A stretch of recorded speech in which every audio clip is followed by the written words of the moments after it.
Welcome to Gibbs FN. I'm Martyn Davies, a faculty member here at the Gordon Institute of Business Science. And joining me today is Professor Yuwa Hedrick-Wong, a professor at the University of British Columbia in Canada, and also an advisor to MasterCard, the Asia Pacific, Middle East and Africa of MasterCard. Yuwa, thanks for joining us. Thank you. Nice to be here. We're here to talk about Asia and how Asia is sort of driving, should we say, a post-crisis global economy almost.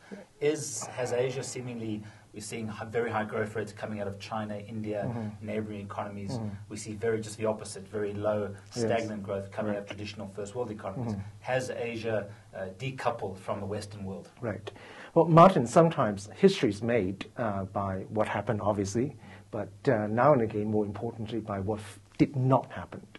You see, when the 08-09 crisis unfolded in its fury, the common expectation was that Asia will tank, simply because Asia is so export-oriented and the demand from overseas evaporating overnight, which happened, by the way, from peak to trough.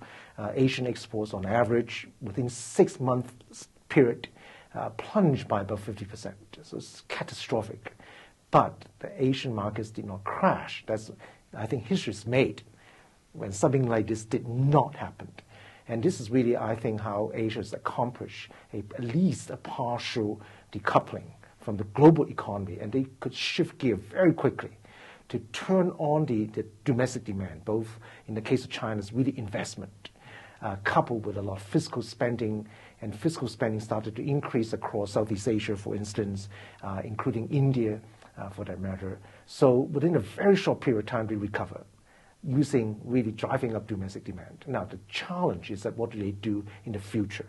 This kind of short-term boost, while effective, is not sustainable, right? Even though, government debt's been low, fiscal accounts been more or less in balance, and so on and so forth, but you cannot just keep, chalking up a fiscal deficit. Is Asia then succeeding, as you allude to, is it succeeding in shifting to a new growth model, one away from production, export, to new, perhaps more domestic drivers of growth?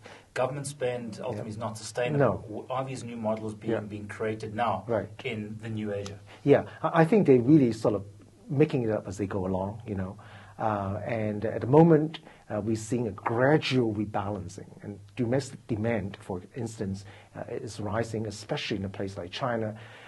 The fact of the matter is that, say, end of 2009, private household consumption accounted for about 35% of GDP, extremely low, compared with, which is too high in the US, 72%, for instance. But even India is about 50%.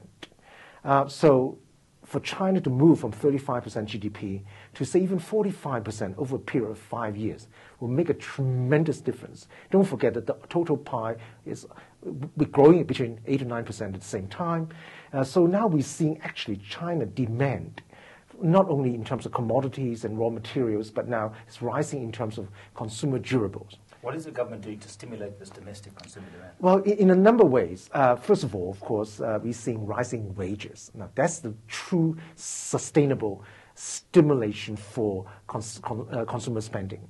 That, make a long story short, is that the legendary, inexhaustible supply of labor in China turns out to be a myth.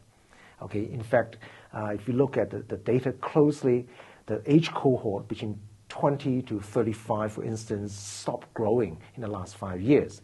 The overall labor force, I believe, will go into an absolute decline within the coming decade.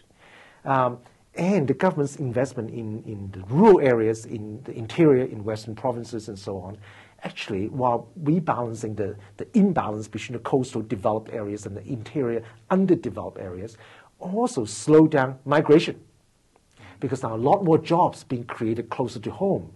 Migrants would prefer to work closer to home. That in turn slowed down the labor supply in the coastal region. So different sets of dynamics are happening, but I think the net outcome in the next few years would be household consumption will go up, and a lot more jobs will be created in the former poorer areas in the interior. Which would allow a lot of businesses to migrate, especially the low-end, labor-intensive businesses, to move away from the coastal areas into the interior.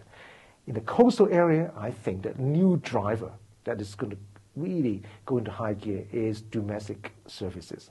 Now, that will in turn allow China to contribute to a rebalancing of the global economy. When your lion's share of your growth begins to come from the non-tradable services, the mercantilist structure will change.